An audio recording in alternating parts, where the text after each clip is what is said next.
बिस्मिल्लाहिर्रहमानिर्रहीम। नाज़रीन, मार्का हक पाकिस्तान की तारीख का एक कौमी अहम लम्हा, जब पूरे पाकिस्तान ने, पूरी कौम ने फ़ौज पाकिस्तान के साथ मिलकर भारत को बदतरीन शिकस्त से दो चार किया था। और यकीनन ऐसा हसास मामला जो कि कौमी मुफाद के हक़ में है या कौमी सलामती के मामले में है, उसको अपने सियासी बयानिए से जोड़ कर पॉलिटिकल माइलेज लेना और उसे फ़िक्स मैच करार देना, यकीनन उसको मुतनाज़ा बनाने की कोशिश न सिर्फ अफसोसनाक है, बल्कि अगर इसको कहा जाए कि ये कौमी मुफाद के ख़िलाफ़ रद्द-ए-अमल है तो गलत ना होगा।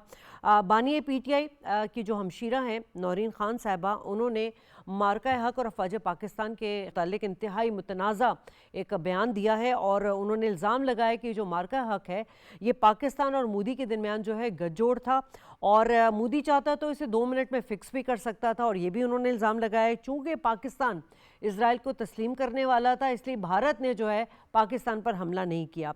नाज़रीन, ये बयानात एक ऐसे वक्त में सामने आ रहे हैं जब कौम को जो मार्का हक की कामयाबी है उसमें एक इत्तेहाद का पैगाम मिला, एक पाकिस्तान की वक़ार की अलामत समझा जाता है। पूरी दुनिया इसे एक्नॉलेज कर रही है कि पाकिस्तान ने अपने से कई गुना ज़्यादा ताकतवर भारत को जो है वो धूल चटा दी। और ऐसे में इस तरह का बयान, और ये बयान सिर्फ नौरीन ख़ान साहिबा ने पहली दफ़ा नहीं दिया, इससे पहले भी वो जो हमारे इदारे हैं उनके ख़िलाफ़ मुख्तलिफ़ बयानात, मुतनाज़ा बयानात देती रही हैं और बड़ी खुशी के साथ जो है वो गोदी मीडिया पर बैठ कर जाके इंटरव्यूज़ भी देती रही हैं। और सिर्फ यही नहीं, अगर अलीमा ख़ान साहिबा को देखा जाए तो उन्होंने भी जब मार्का हक और बुनियामिन मरसूस जब 2025 में जब जंग हम कर रहे थे भारत के साथ, तो 6 या 7 की रात गालिबन उन्होंने ये कहा था कि भारत के साथ जंग जो है वो नूरा कुश्ती है।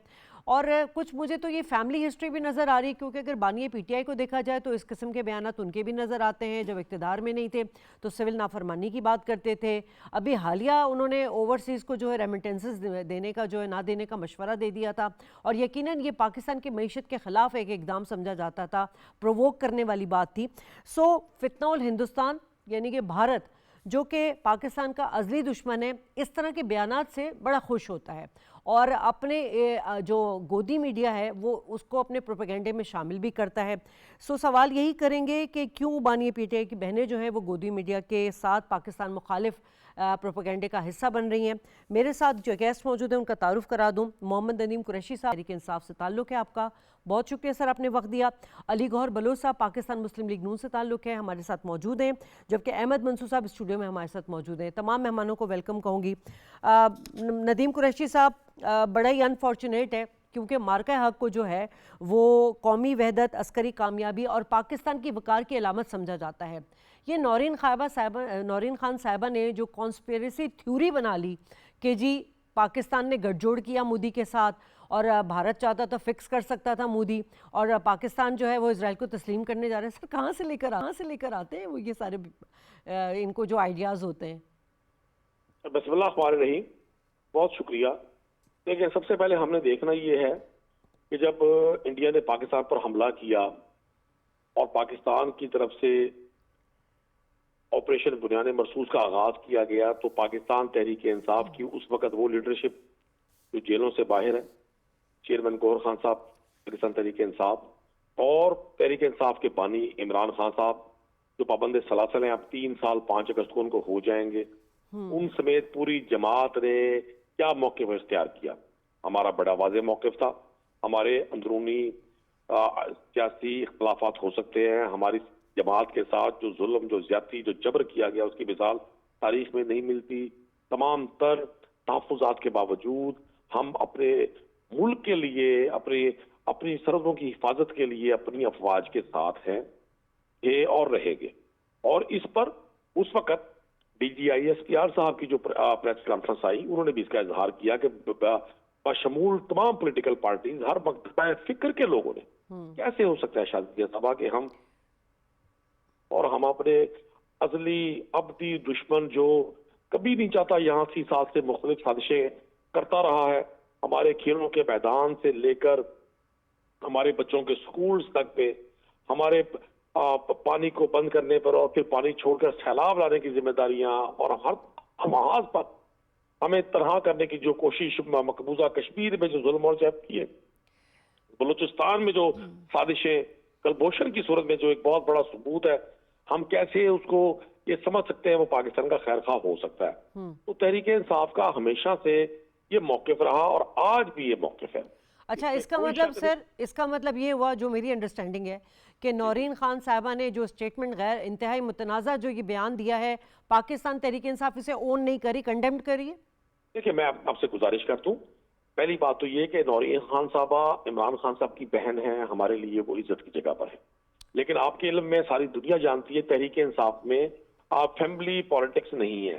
नौरीन खान साहबा के पास कोई सियासी जिम्मेदारी नहीं है, वो एक बहन है और वो बहन है जिनका भाई 3 साल से जेल, 80 साल की सर, तारीख उसके में लिए तो किसी अदालतें मौजूद जरा है ना, सुनिए, लेकिन अफवाज पाकिस्तान के खिलाफ पता नहीं बेबुनियाद कहाँ मौजूद प्रोपेगेंडा है, करना, मुझे नहीं मार्का मालूम। हक जैसा एक सर, मुझे आपकी बात, शादिया, मेरे सवाल का ना जवाब नहीं मिल रहा सर, आपकी नहीं जवाब। नहीं, मैं आपके सवाल का जवाब आपके आपके लफ्जों में नहीं दे सकता। मेरी बात अगर मुकम्मल होगी तो मे भी मैं अपनी बात क्लियर कर सकूं और आपको भी ठीक है मेरी सर। बात से मेरी गुजारिश इतनी जी है, जी। अगर कोई बहन किसी जज्बात में, और मैं उनकी स्टेटमेंट नहीं सुन सका, अच्छा सर, मजे की बात ये, मैं खैर चले, मैं शामिल गुफ्तगू बेहतर कर अंदाज, लेती हूँ। वो बहुत बेहतर अंदाज अली में अली अपना। साहब को भी बिल्कुल सर, आपका आपका टेक आ गया। अली साहब, अब ये जो है, इसको तो जब भी हम बात कर रहे हैं या इनके बयानात सुन रहे हैं पाकिस्तान तहरीक इंसाफ के रहनुमाओं के, वो कहते हैं हमने ये स्टेटमेंट सुना ही नहीं है, सोशल मीडिया पे ये वायरल हुआ है, सबने सुना है इसको। अब ये जो इस तरह का जो सियासी बयानिया होता है, यकीनन ये कौमी कामयाबी को मुतनाज़ा बना रहा है, जो कि किसी भी पाकिस्तानी मुहब्बे वतन को काबिल कबूल नहीं है सर। फिक्स मैच करार देना, गठ जोड़ का अल्फाज इस्तेमाल कर देना, इसको नज़रअंदाज नहीं किया जा सकता। अनफॉर्चुनेटली हुकूमत किस तरह देख रही है इस स्टेटमेंट को? देखिए, मैं नदीम कुरैशी साहब भाई हैं और मैं बड़े गौर से उनकी बात सुन रहा था। देखिए, सियाको सबाक से हट के बात नहीं करनी चाहिए। चले, पहली जो उन्होंने एंड पे बात की है, पहले उसको डिस्कस कर लेते। अगर पहली बात तो ये है कि कुरैशी साहब कह रहे हैं जी कि मैंने उनकी बात सुनी नहीं है। अगर आप टॉक शोज में अपनी पार्टी की नुमाइंदगी करते हैं तो जो पाकिस्तान के खिलाफ जहर उगला जाता है, गलत बयानिया बनाया जाता है, वो आप क्यों नहीं सुनते? पूरे पाकिस्तान ने सुन लिया, पूरे इंडिया ने अपने मीडिया पे चला दिया और मेरे भाई कुरैशी साहब कह रहे हैं कि मैंने सुना ही। अच्छा, उसके बाद अगर उन्होंने गलत बात की है, ये कह रहे हैं कि मतलब है कि जाहिर है कि उन्होंने मतलब है कि इस तरह की बातें नहीं करनी चाहिए।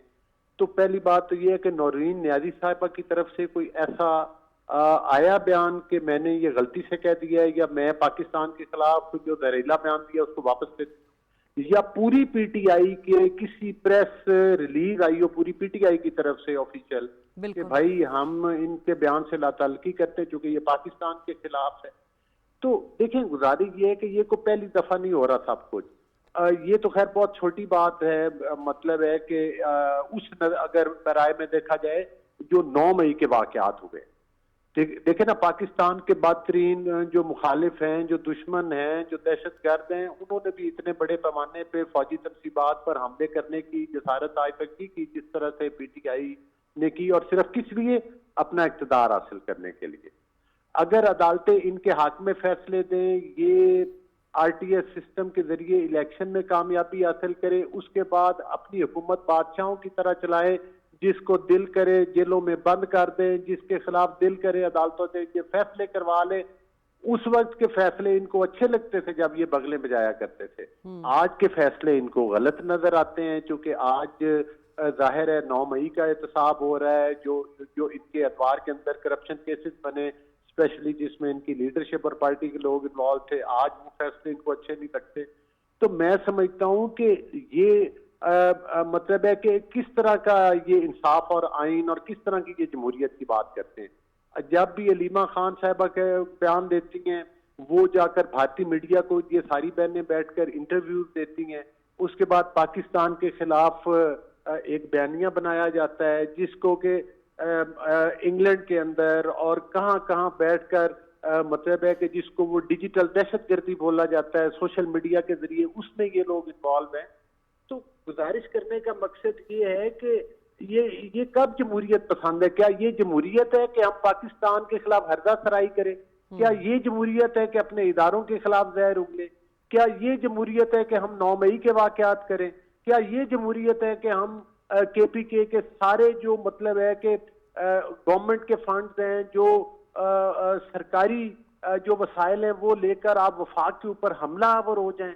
तो मतलब है कि अलीमा खान साहबा ने पिछले दिनों बयान दिया, कहाँ त्यारे गिरे? मैंने तो कोई त्यारा गिरते नहीं देखा। भाई वो त्यारा जिसको ट्रंप ने देख लिया, पूरी दुनिया ने देख लिया, भारत ने तस्लीम कर लिया, पूरे यूरोप ने और पूरी दुनिया ने माना कि त्यारे गिरे, कुरैशी साहब ने भी देख लिया, अलीमा खान को नजर नहीं आया।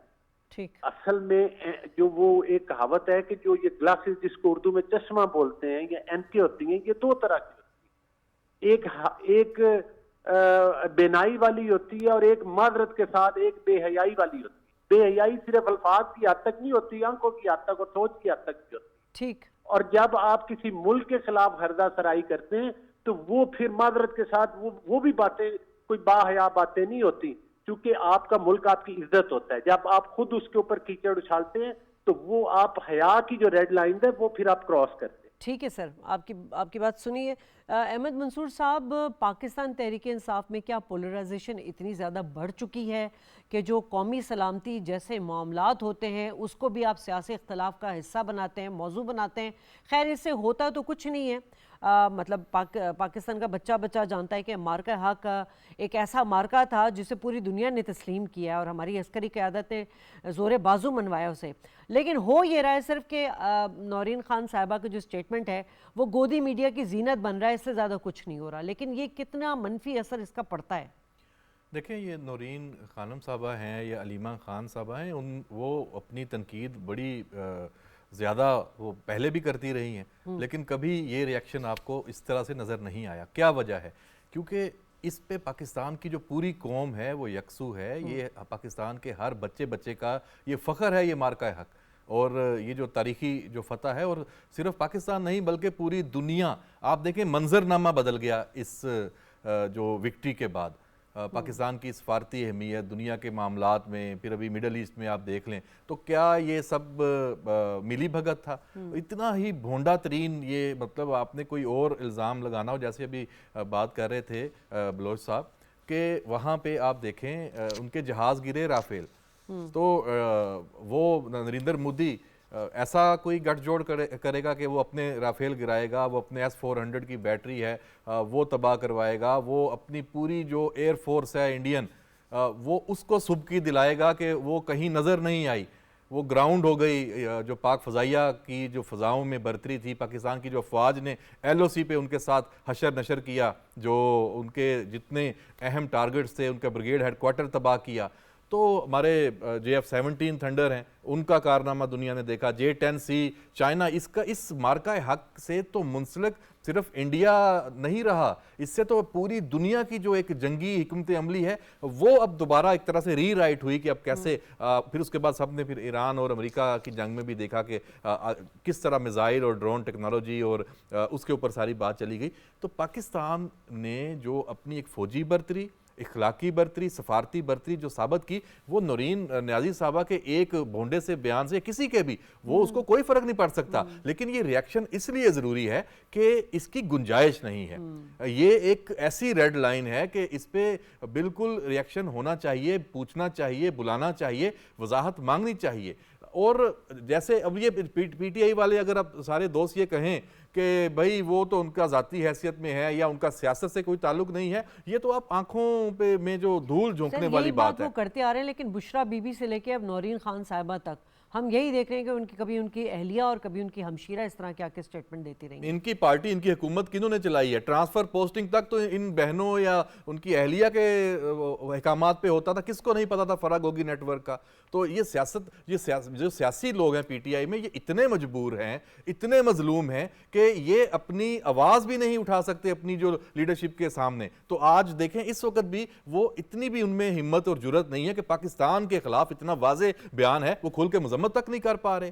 तो इससे बढ़ के कोई एक सियासी ब्लैकमेलिंग या किसी के माफिया का जो एक कंट्रोल होता है उसके आगे, तो मैं ये समझता हूं कि ये बहुत ही एक ऐसा मामला है, इसमें खुल के बात करनी चाहिए और रोकना चाहिए, समझाना चाहिए कि भाई इसकी कोई जरूरत थी नहीं और ये उनके अपने लिए काउंटर प्रोडक्टिव है। ये PTI को कोई फायदा नहीं होगा ऐसी, या उनकी पूरी लीडरशिप को इस तरह के बयानात से और इस तरह की जो तनकीद से। ठीक है नदीम साहब, इस संगीनी का इदराक आपकी जमात को है कि वाकई वाकई नौरीन खान साहबा या अलीमा खान साहबा के इस किस्म की जो स्टेटमेंट हैं या इंडियन मीडिया को वो जिस तरह इंटरव्यूज़ देती हैं और जिस तरह से उन्होंने अब ये बात की है कि जी ये तो इजराइल को एक्सेप्ट रिकग्नाइज़ करने जा रहा था पाकिस्तान, तो भारत ने जो है हमला नहीं किया, मगर आप ये सोचें कि किस किस्म का बयान है।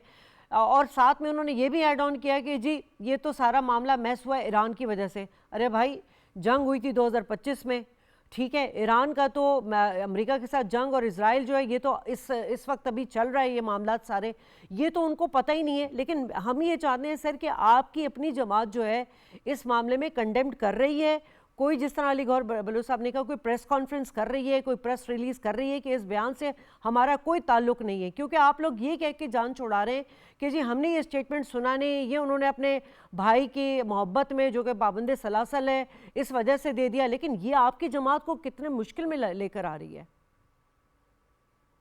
देखिए, पहली बात तो यह है, इसमें कोई शक नहीं है, जब जज्बाती वाबस्तगियां होती हैं, खून के रिश्ते हों और उनको नाजायज ना हक तकलीफ पे रखा जाए तो फिर कोई ऐसी बात हो जाती है जिस पर एतराज हो सकता है। लेकिन मैंने आपको गुजारिश की, तहरीक इंसाफ की पूरी क़यादत ने, पूरी लीडरशिप ने, बाशमूल खान साहब ने ऑपरेशन बुराने मरसूस में अपनी अफवाज का साथ दिया और देना चाहिए और आइंदा भी देंगे इंशाल्लाह। जब भी कोई दुश्मन हमारे इस मुल्क पे बुरी निगाह से देखेगा, ये हमारा मुल्क है ना, हम भी तो यही रहते हैं। आज के हुक्मरानों की तरह हमारी जदादत तो बैरून मुल्क नहीं है, हमारे असासे तो बैरून मुल्क नहीं है। हम तो वो लोग हैं जिनका मरना जीना इसी मुल्क में है। और दूसरा, अली गौहर बलोच साहब का आपने नाम लिया, अली गौहर बलोच साहब एक ऐनक का जिक्र कर रहे थे गालबन, किसी गैरत का और शर्म का। वो शर्म इंसान को 20 साल की उम्र में आ जाए या 80 साल की उम्र में आ जानी चाहिए। सर हाँ, इशू कहाँ पर है कि जब आप लोगों से गलती होती है तो आप लोग हमेशा माजी का जो है वो हवाला देते हैं। सर जो चीज गलत थी वो गलत थी। सर मेरी बात सुनिए, सर मेरी बात सुनिए, हम जो चीज पहले गलत थी वो गलत थी, कंडेम्ड उसको भी किया गया, कंडेम्ड आपकी बात को भी कर रहे हैं जो स्टेटमेंट दिया गया। मैं तो सिर्फ इतना कह रही हूँ कि आपकी पार्टी आके ऑन द फ्लोर इसको कंडेम्ड कर रही है, नौरीन खान साहबा से इसका जवाब तलब किया जा रहा है या नहीं कि किस डोमेन में आपने ये स्टेटमेंट दिया है। पहली बात यह है, यकीनन पार्टी इसको देख रही है और मैं बिल्कुल झूठ नहीं कह रहा, मैं नहीं इस बयान को सुन सका। और ये कोई लाजमी नहीं है कि 24 घंटे जो सब कुछ पाकिस्तान में इतना कुछ हो रहा है हर शख्स हर चीज से वाकिफ हो। एक चीज बड़ी वाज़ेह है, मैं बतौर एक पाकिस्तानी के बड़ा क्लियर हूं कि पाकिस्तान की अफवाज ने अपनी जान हथेली पर रखकर हमेशा इस मुल्क की हिफाजत की है।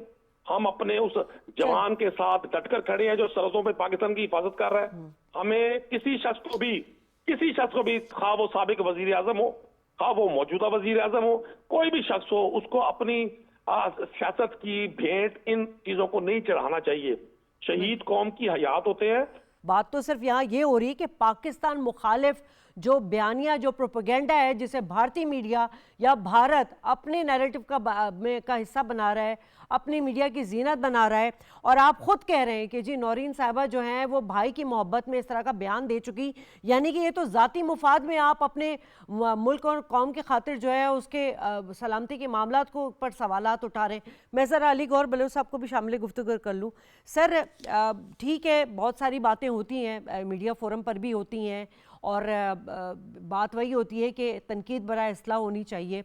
ये मेयार जो है ये पहले से इसको सेट करना चाहिए था, अभी भी वक्त नहीं गुजरा। इस वक्त जो है आप क्या समझ रहे हैं कि इस तरह के मुतनाज़ा बयानात और इंतहाई खौफनाक और ख़तरनाक किस्म के जो दुश्मन के बयानिए को तक़वियत देता है उसको ख़त्म करने के लिए हुकूमत क्या सद्देबाब कर रही है? जिसका दिल चाहता है वो उठता है और जवान जो शहीद होते हैं उनको उनकी तनख्वाहों से जोड़ दिया जाता है, कोई उठ के मार्का हक के उस पर जंग पे जो है पाकिस्तान की कामयाबी पर सवाल उठा देता है।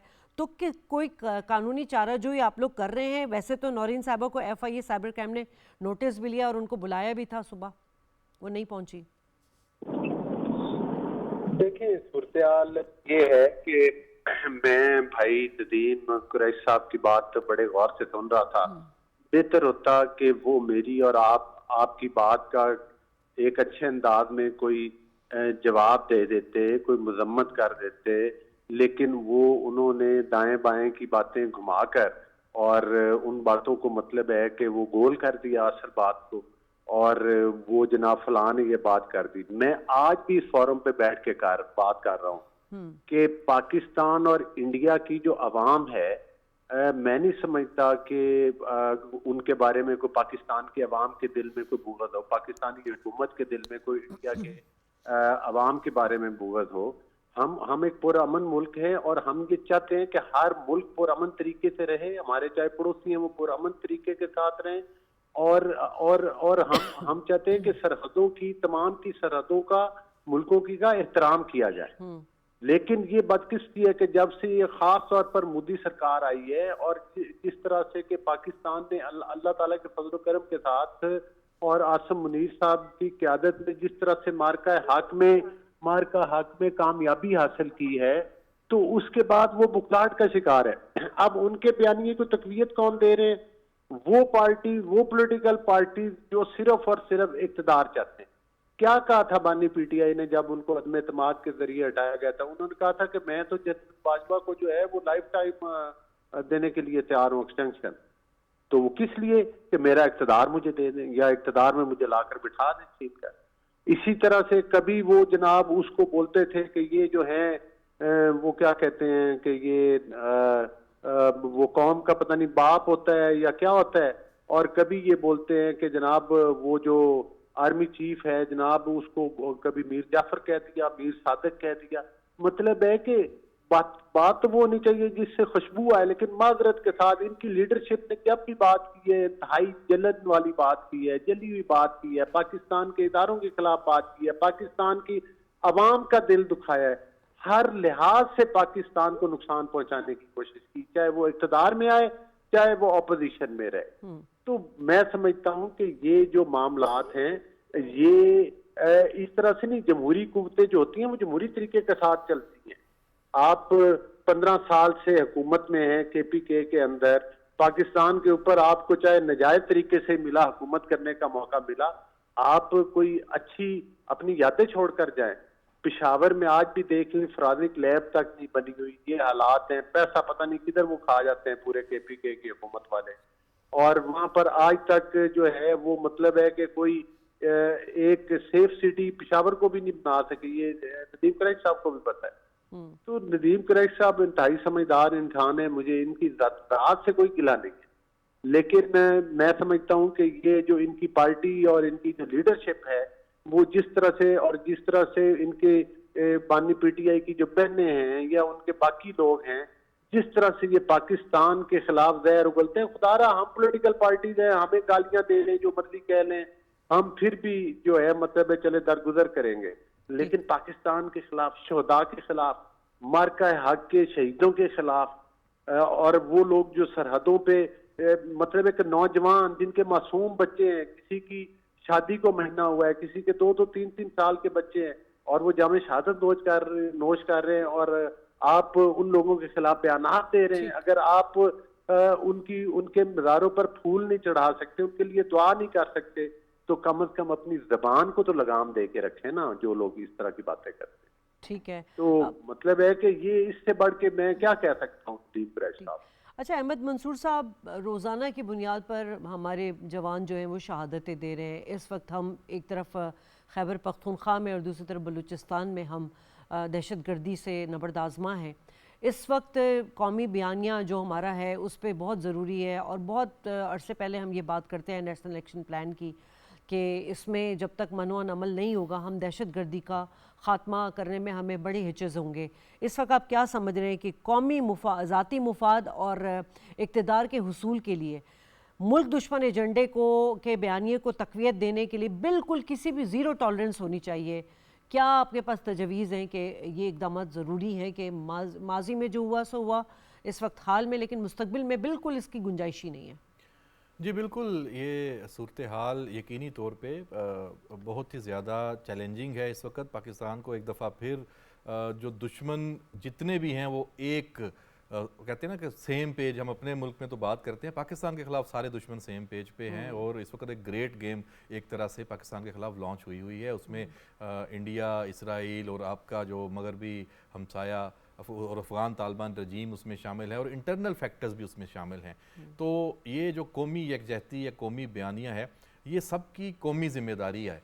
लेकिन यहाँ पे होता क्या है, आप देख लें कि अगर किसी एक पॉलिटिकल पार्टी की जो लीडरशिप है या उनके जो लोग हैं वो कोई मुतनाज़ा बात करते हैं तो उनकी पार्टी में अगर उसको एक्सेप्ट नहीं भी किया जाता तो उसके खिलाफ करने से भी हिचकिचाया जाता है। खुल के बात करनी चाहिए। नूरीन नियाज़ी साहबा वाली ये एग्जाम्पल बहुत ही अहम है इस सारे सिनेरियो में। यही बात आगे बढ़ सकती है कि अगर पार्टी के अंदर से उन्हें रोका जाए तो डेफिनेटली फिर मुखालफ हैं जो हुक्मरान जमात है वो देखेगी कि अच्छा यहाँ पे ऐसी सोच रखने वाले लोग भी हैं, तो फिर टेबल पे आप कम से कम कौमी जो एजेंडा है उसके ऊपर तो बैठ सकते हैं। लेकिन हम देख रहे हैं कि ये फिर एक पैटर्न भी होता है कि आप एक जानिब से ऐसी बात करवा के एक बहस को जनरेट करते हैं और उसके बाद आप फिर उसको बिल्कुल इग्नोर कर देते हैं कि हाँ ये तो कोई बात ही नहीं है, कोई अहम बात ही नहीं है, लेकिन वो अपना वार उस जो आपने जो मकासद हासिल होने हैं उससे आपका ले चुके होते हैं। ठीक है नदीम साहब, आपने सजेशन सुनी अहमद साहब की। अब यकीनन हम भी यही चाहेंगे कि आपकी जमात एक तब्दीली का नारा लेकर आई थी और यकीनन इंसाफ का जो है आपने एक स्लोगन रखा हुआ है, तहरीक पाकिस्तान तहरीक इंसाफ। तो आप भी समझते हैं कि मुल्क की जो सलामती के मामलात हैं उसमें भी कोई दो राय नहीं होनी चाहिए और आइंदा इस किस्म की कोई भी किसी भी मुतनाज़ा बयान की जो कि कौमी सलामती के मामलात पर सवाल उठाए और दुश्मन के बयानिए को तक़वियत दे, उस पर गुंजाइश नहीं होनी चाहिए। पार्टी को अपने तौर पे इनिशिएटिव लेना चाहिए, ऐसा होना चाहिए। सर, आपकी जमात से शुरुआत होगी इसकी? देखिए, मैं तो एक बात पर बड़ा हैरान हूँ। एक खातून ने बयान दिया है, मुनासिब तो बहुत ये था कि आप डायरेक्ट उनका नंबर मिलाती, उनसे पूछती उन्होंने किस कॉन्टेस्ट में ये बात की, क्या सया को सवाल। सर, FIA साइबर वालों ने बुलाया था, वहां तो वो पहुंची नहीं है। जरा सुन लेना प्रोग्राम में कहाँ आती वो? नहीं, अब आप तो FIA के ऑफिसर तो नहीं है ना, आप ये बतौर एंकर उनसे सवाल कर सकती थी, वो यकीन उसका जवाब देंगी। सेकंड बात यह है, जब मैंने 3 से 4 बार एक बात की कि पूरी पार्टी का ऑफिशियल मौक़िफ़ ये रहा, ये है और ये रहेगा।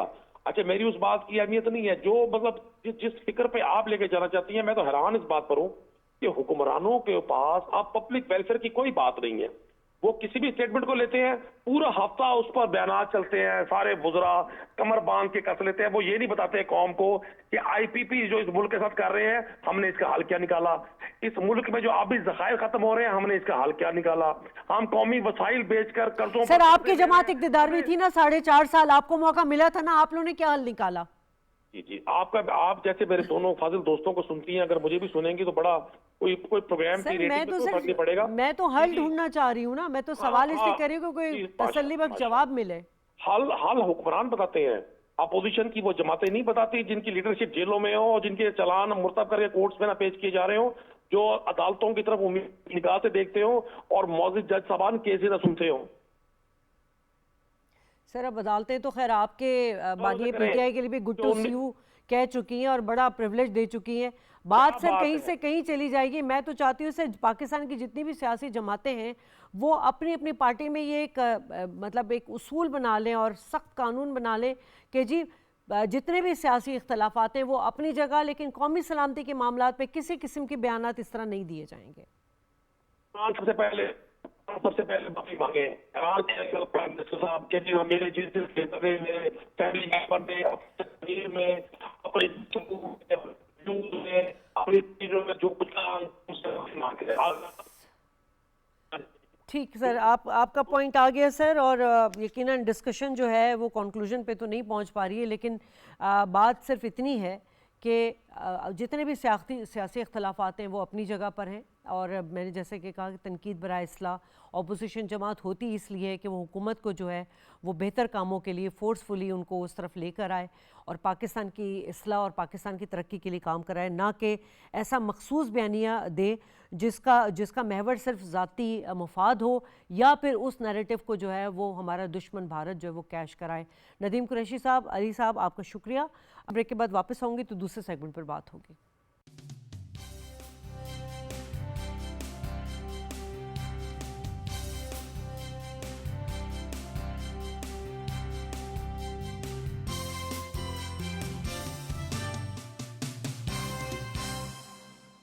वेलकम बैक नाज़रीन। और तकरीबन 2 डेकेड्स के बाद किसी भी कैनेडियन वज़ीर ख़ारजा का जो है पाकिस्तान का दौरा हुआ है और यकीनन ये दौरा जो है वो एक अहम सिफारती पेशरत भी करार दिया जा रहा है। कनाडा की वज़ीर ख़ारजा अनीता आनंद जो है वो नायब वज़ीर आज़म इसहाक डार साहब की दावत में इस्लामाबाद में मौजूद हैं और बड़ा अहम दिन गुजरा उनका, बड़ा पुरतपाक खैर मकदम किया गया और दोनों जो वज़राए ख़ारजा हैं उनके दरमियान वफूद की सतह पर मुज़ाकरात हुए। वज़ीर आज़म मोहम्मद शहबाज शरीफ साहब से मुलाकात हुई, फ़ील्ड मार्शल सैयद आसिम मुनीर साहब से बड़ी अहम मुलाकात हुई, वज़ीर दाखिला मोहसिन नकवी से भी उनकी मुलाकात हुई। यकीनन हम बात करेंगे इकनॉमिक जो ट्रेड है उसके हवाले से भी, और जो दीगर जो रीजनल और आलमी उमूर पर जो तबादला ख्याल किया गया।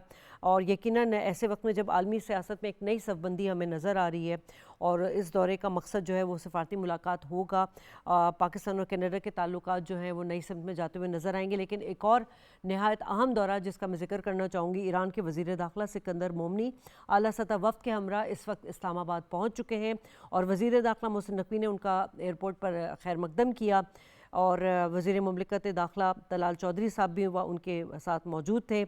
इस वक्त वफ़द में गवर्नर जनरल सिस्तान बलूचिस्तान, नायब वज़ीर दाखिला, नायब वज़ीर अर्बन डेवलपमेंट ट्रांसपोर्ट भी शामिल हैं। इस पर भी हम बात करेंगे इस आम दौरे के मुतालिक। हमारे साथ जो कर चुकी हैं बड़ी अहम शख्सियत हैं, नायला चौहान साबिक सफ़ीर हैं। बहुत शुक्रिया मैडम, आपने हमें वक्त दिया। अहमद साहब, आप किस तरह देख रहे हैं कनाडा के जो वज़ीर ख़ारजा तशरीफ़ लाई हैं, आज सारा दिन उनका बड़ी इंगेजमेंट भी रही, बड़ी अहम मुलाकातें भी रही उनकी, इसकी सिग्निफिकेंस क्या है? देखिए शाज़िया साहबा, कनाडा और पाकिस्तान के जो ताल्लुकात हैं अगर वो सफारती सतह पे तो यकीनी तौर पे मौजूद थे, लेकिन दोनों मुल्कों के दरमियान जो तजारती रवाबत हैं वो एक स्कोप बहुत बड़ा होने के बावजूद उस सतह पे नहीं थे। और ये जो पाकिस्तान की एक आलमी अहमियत है और एक सफारती किरदार, ये उसी सिलसिले की एक बड़ी विक्ट्री और बड़ी कड़ी के तौर पे इसको लिया जा रहा है जो वज़ीर ख़ारजा आई हैं अनीता आनंद कनाडा की। और इसमें आप देखें कि जो MOUs हैं उनका फ़ोकस भी तजारत है, उनका फ़ोकस भी ज़राअत है, दो तरफ़ा जो इस वक्त दोनों मुल्कों के दरमियान एक तवाज़ुन है उसको बेहतर करना है। और देखें इस वक्त 1 से 1.5 अरब तक की तजारत होती है दोनों मुल्कों के दरमियान, और इसमें जो स्कोप है ये कई बिलियन डॉलर का मौजूद है। अगर आप इंडिया के साथ इसका मुवाजना करें तो वहाँ 8-10 अरब तक उनका दो तरफ़ा जो तजारत है कनाडा और इंडिया की, और उसका उन्होंने विजन 2030 के एक प्लान के तहत उसको 50 अरब डॉलर तक बढ़ाने की भी बात की है। तो उस तनाज़र में पाकिस्तान के साथ समझ लें कि ये जो दौरा है और उसमें जो ये फिर मुलाकातें हुई हैं, जो कमिटमेंट्स हुई हैं, ये एक बहुत ही अहम डेवलपमेंट है। फिर पाकिस्तानी जो कम्यूनिटी है बड़ी मौसर है कनाडा के अंदर, 2 लाख से ऊपर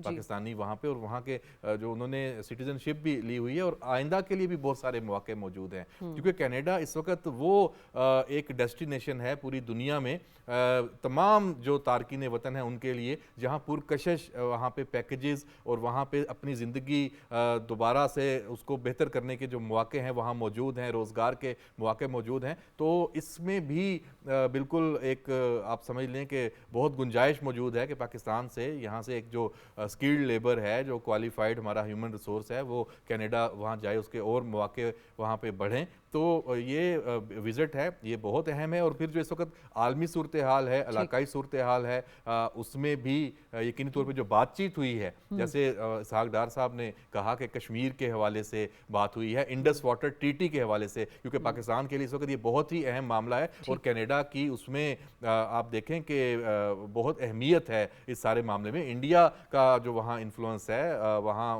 पूरा 30 जो लाख से ज़्यादा वहाँ पे भारतीय मौजूद हैं और फिर वहाँ की पॉलिटिक्स में भी एक्टिव हैं। फिर ज़राअत और पानी की मैनेजमेंट के हवाले से भी कनाडा बहुत अहम एक मुल्क है। तो ये जो सारे इस वक्त जो बातचीत हुई है इलाकाई और रीजनल सारे मामला में, तो मैं समझता हूँ कि बहुत ही एक अहम दौरा है, ये रवायती दौरा नहीं है। ठीक है, आप भी यही समझती हैं नायला कि 2 डेकेड्स के बाद जो है कैनेडियन वज़ीर ख़ारजा का पाकिस्तान का दौरा यकीनन एक अहम सिफारती पेशरफ्त के तौर पे तो सामने आ रहा है, ऐसे वक्त में जब अमेरिका और कनाडा के दरमियान हालिया बरसों में हमने देखा था कि ट्रेड टैरिफ और जो फॉरेन पॉलिसी थी उसमें बड़ा ही उनमें कॉन्फ्लिक्ट आ गया था, बहुत डिस्प्यूट भी थे।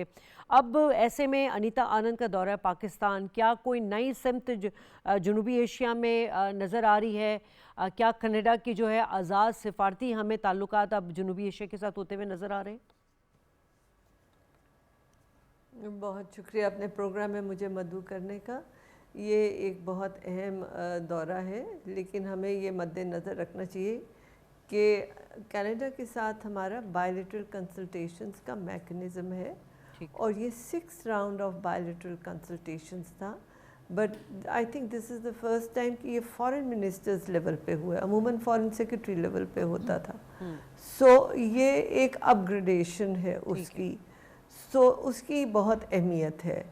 फिर जैसे फरमाया गया कि पाकिस्तान की कनाडा से ट्रेड है अबाउट 1.2 बिलियन, और ये मेरा ख्याल है उन कम ममालिक में से है जहाँ पे पाकिस्तान के फेवर में है बैलेंस ऑफ ट्रेड। हम उन्हें करीबन 700 मिलियन एक्सपोर्ट करते हैं और उनसे 500 मिलियन जो है वो इंपोर्ट करते हैं। तो इसलिए जो है उनके लिए ये बहुत अहमियत थी कि ये ट्रेड डेफिसिट जो है वो रिड्यूस हो। सो कैनोला उनका जो है उस पे हमारे इंपोर्ट करने की एग्रीमेंट हुई है। फिर हमारी फीपा हुई है उनसे, which is foreign investment promotion and protection agreement. उसका फर्स्ट राउंड ऑफ निगोशिएशन हुआ है। अगर ये होता है तो उससे बहुत बेहतरी होगी। फिर कनाडा के साथ आप देखिए करीबन 5 लाख पाकिस्तानी हैं वहाँ पे, और जो उधर नेचुरलाइज हो गए उनका तो हम हिसाब नहीं लगा रहे, और जो नेचुरलाइज हुए हैं उनमें से पार्लियामेंटेरियंस भी हैं और बहुत अहम ओहदों में हैं। तो उनकी भी जो है एक अहमियत है हमारे रवाबित के लिए, वो एक ब्रिज हमारा बनते हैं। फिर उसके बाद आप देखिए कि एनर्जी में आपको याद होगा रिकोडिक का इशू हुआ था जी। तो वो कनेडियन कंपनी थी रिकोडिक के लिए, बैरक गोल्ड, तो उसका भी जो है वो एक अहमियत है, वो प्रॉब्लम था, वो रिजॉल्व होगा। फिर मिनरल्स पे, रेयर मिनरल्स पे, एनर्जी पे, एग्रीकल्चर पे, एग्रो बेस्ड टेक्नोलॉजी पे, एजुकेशन पे, पीपल टू पीपल कांटेक्ट पे। तो it's a very vast bilateral consultation जिसको अभी जो है वो एक अमली जामा पहनाया जा रहा है। फिर कनाडा जो है हमें बॉर्डर मैनेजमेंट में भी हेल्प करता रहा है। They have been organising working group and workshops between Pakistan and Afghanistan on border management. तो कनाडा का इसमें बड़ा अहम रोल था।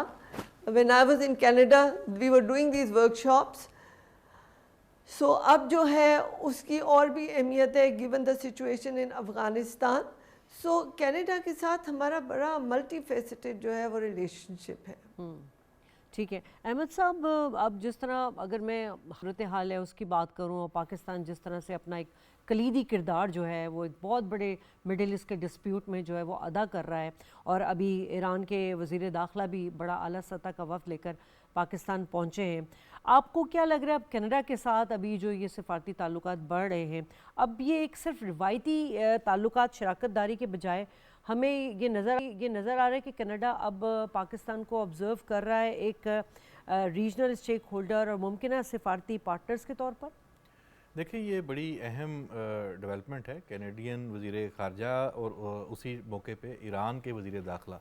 अब ईरान के जो वज़ीर दाखिला हैं ये बज़ाहिर तो दो तरफ़ा एक दौरा है, लेकिन अगर हम मौजूदा हालात देखें ख़ित्ते के तो ईरान का दो तरफ़ा जो मामलात हैं पूरी दुनिया में उससे बढ़ के इस वक्त अहमियत उस कन्फ्लिक्ट रेजोल्यूशन की है, और जिसमें पाकिस्तान का एक कलीदी किरदार है। और आप देखें कि वज़ीर दाखिला मोहसिन नकवी जब उनको वेलकम करने जाते हैं तो जो स्टेटमेंट सामने आई है वो बड़ी ही एक मानी खेज़ है। उसमें वो कह रहे हैं कि उम्मीद है कि अच्छी खबर लेकर आए हैं जो वज़ीर दाखिला हैं ईरान के, और साथ ही इस वक्त इलाकाई सूरत हाल है उसमें भी पेशरफ्त की उम्मीद है। तो यानी ये बराह रास्त एक इशारा है कि ये विजिट उससे लिंक्ड है। फिर पाकिस्तान का इस वक्त बलूचिस्तान में बहुत ही एक अहम जो ऑपरेशन शबान है वो शुरू हो चुका है, और उसका जो स्केल है वो कोई मामूली नहीं है, और उसमें जो इस वक्त फितनाल हिंदुस्तान है, फितनाल ख्वारिज है, उनका वो कहते हैं कि आखिरी दहशतगर्द के खात्मे तक अब ये जारी रहेगा।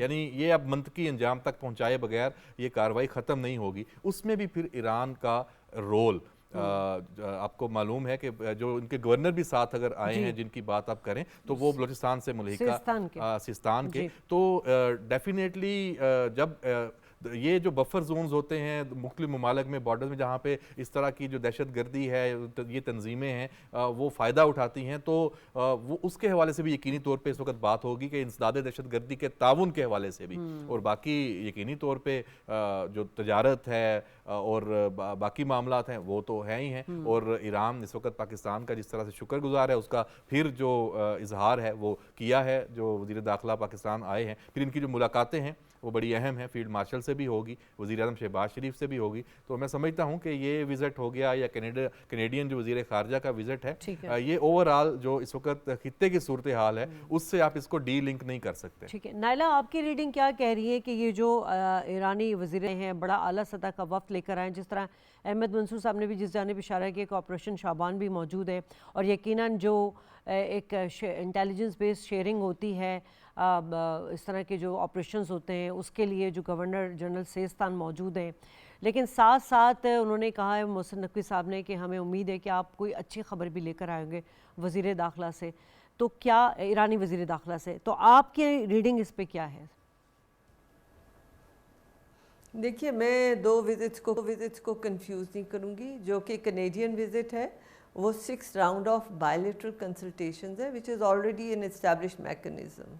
तो उसके तहत वो आए हैं और वो हमारे रिलेशनशिप बिल्कुल ख़ास अपनी जगह है। ईरान के साथ जो अभी विज़िट हो रही है वो ख़ित्ते की पीस एंड सिक्योरिटी के लिए एक बहुत अहम विज़िट है। और अभी आप देखिए कि जिस तरह ईरान और अमेरिका की जो है फिर से वो सरगर्म हो गए हैं जंग की तरफ, तो उस कॉन्टेक्स्ट में वो एक बड़ी अहम जो है वो मीटिंग्स हैं, बड़ी अहम जो है वो विज़िट है। लेकिन they are two separate things, we should not confuse them. Canada का अपना है और ईरान का अपना है। इस वक्त आप देखिए गल्फ़ कंट्रीज़ जो हैं वो कितनी बुरी तरह मुतासिर हो रही हैं इस जंग से, उनकी जो इक्तिसादी हालत है वो तबाह हो रही है। और अमेरिका ने जब अभी इन रीसेंट डेज़ में अटैक किया है तो उनके वाटर प्योरिफिकेशन प्लांट्स पे अटैक किया है, उनके इंफ्रास्ट्रक्चर पे वो अटैक करने का सोच रहे थे, तो ईरान ने भी उसी तरह रेसिप्रोकेट किया है, इस हद तक कि उन्होंने सऊदी अरेबिया पे भी अटैक किया है। तो वो एक बहुत गंभीर सिचुएशन है। पाकिस्तान जो है उसका सालसी का रोल बहुत अहमियत रखता है, क्योंकि इस वक्त खुदा न खास्ता आप देखिए मज़े की बात यह है कि जो आग की तीली लगाने वाला मुल्क है वो किनारे बैठा है। इस वक्त ईरान के साथ इजराइल जंग में शामिल नहीं हुआ। बिल्कुल वो चाहते हैं कि मुसलमान एक दूसरे को मारें, खुद ही एक दूसरे को ख़त्म कर दें, ताकि ईरान का जो इजराइल का एजेंडा है ग्रेटर इजराइल वो आराम से वो हासिल कर सकें। सो इस वक्त जो है पूरी जो उम्मा है, जो इस्लामी दुनिया है, उसमें हमें अकल के नाखन लेने हैं, तहम्मुल से काम करना है। दुश्मन की लगाई आग से अपने घर में आप जला के घर को हाथ नहीं सेक सकते, इससे घर जलेंगे। ठीक है, आपका पॉइंट आ गया और मैं दोनों मेहमानों का शुक्रिया अदा करना चाहूँगी। ये क्या इलाकाई और आलमी हालात में जो है कनाडा की वज़ीर ख़ारजा का और फिर ईरानी वज़ीर दाखिला का जो दौरा है वो इंतहाई अहमियत का हामिल है। प्रोग्राम से इजाज़त, अल्लाह ने के बाद।